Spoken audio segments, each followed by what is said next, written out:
আসসালামু আলাইকুম। আশা করি আপনারা সবাই ভালো আছেন।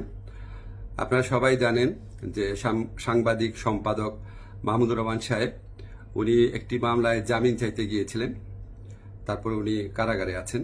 এই ঘটনা সবাইকে, আপনাদের অনেককে দুঃখ দিয়েছে, কাউকে ক্ষুব্ধ করেছে।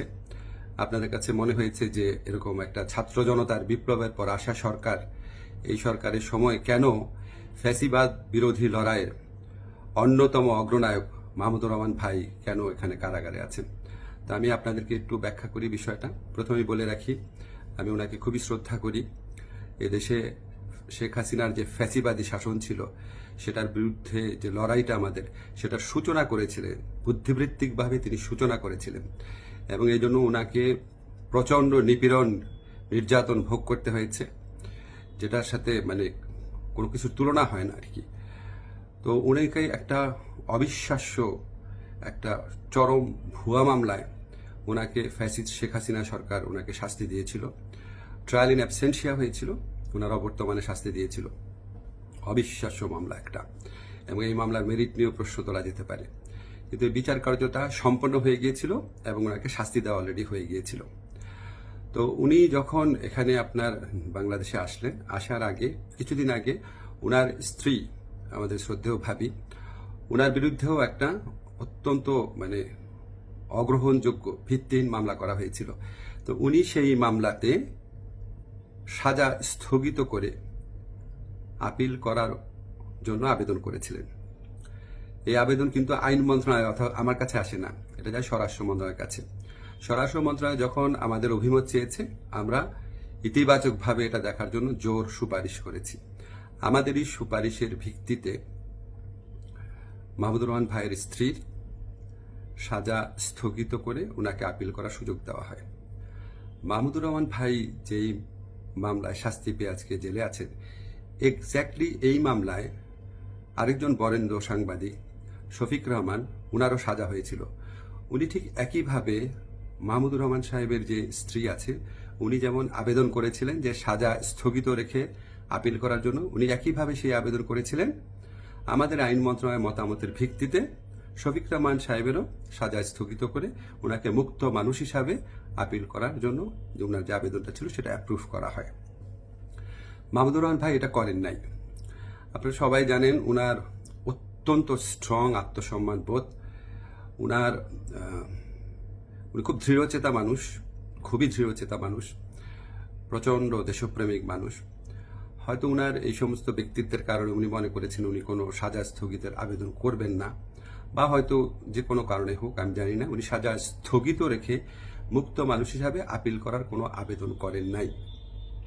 ফলে এটা করার কোনো রকম স্কোপ কোনো মন্ত্রণালয়ের, কোনো সরকারের ছিল না। উনাকে যেই আদালত এই ভুয়া মামলাতে উনাকে শাস্তি দিয়েছিল, উনি সেই আদালতে জামিন চাইতে গেছেন। আমাদের ফৌজদারি কার্যবিধিতে আছে, যদি কোনো আদালত কাউকে 1 বছরের বেশি শাস্তি দেয়, ফৌজদারি মামলা যদি 1 বছরের বেশি শাস্তি দেয়, তাহলে সেই আদালত দোষী সাব্যস্ত ব্যক্তিকে জামিন দিতে পারবে না, জাস্ট পারবে না, কোনো স্কোপ নাই। কিন্তু তার চেয়ে যে বড় আদালত, অর্থাৎ মহানগর দায়রা জজের আদালত, সেখানে যদি পরে আবেদন করা হয়, তাহলে সেই আদালত জামিন দিতে পারবে। মাহমুদুর রহমান ভাইয়ের আইনজীবী যাতে মহানগর দায়রা জজের কোর্টে জামিনের আবেদন করতে পারেন, সেই জন্য রায় যেদিন হয়েছে ঠিক সেদিনই অত্যন্ত দ্রুততার সাথে ওনাকে সকল কাগজপত্র, রায় আদেশের কপি সহ পৌঁছে দেওয়া হয়েছে। আজকে আমি যখন আপনাদের সাথে কথা বলছি, আজকে হচ্ছে বুধবার, উনি যে কোনো কারণেই হোক উনি জামিনের আবেদন এখনো করেন নাই। জামিনের আবেদনটা করলে ওই আদালতের জামিন দেওয়ার এখতিয়ার আছে এবং ওনার জামিন পাওয়ার পথ প্রশস্ত হবে। উনি মুক্তভাবে ওনার যে দেশপ্রেম থেকে, দায়িত্ববোধ থেকে, উনি ওনার সাংবাদিক হোক বা বুদ্ধিজীবী হোক বা ওপিনিয়ন মেকার হোক, উনি ওনার ভূমিকা পালন করতে পারবেন অচিরে, সে প্রত্যাশা করছি। আমি শুধু আপনাদেরকে একটা জিনিস একটু বোঝার জন্য অনুরোধ করছি। আমি আইন মন্ত্রণালয়ের দায়িত্ব পাওয়ার পর মাহমুদুর রহমান ভাইয়ের স্ত্রী ও সাংবাদিক শফিক রহমান, ওনারা যখনই আবেদন করেছেন সাজা স্থগিত করার, সেই আবেদনে আমাদের মতামতের ভিত্তিতে ওনাদের সাজা স্থগিত করা হয়েছে। মাহমুদুর রহমান ভাই এই আবেদন করলে অবশ্যই আইন মন্ত্রণালয় থেকে ওনার সাজা স্থগিতের জন্য আমরা সুপারিশ করতাম। আমরা সেই সুযোগ পাই নাই, এখানে আমাদের কিছু করার ছিল না।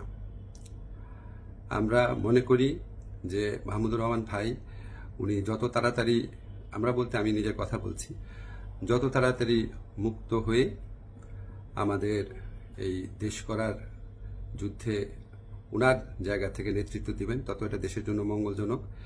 আমি আশা করব খুব দ্রুত ওনার জামিনের আবেদন করা হবে, যাতে ওনার জামিনের পথ প্রশস্ত হয়। সবাইকে ধন্যবাদ, ভালো থাকবেন।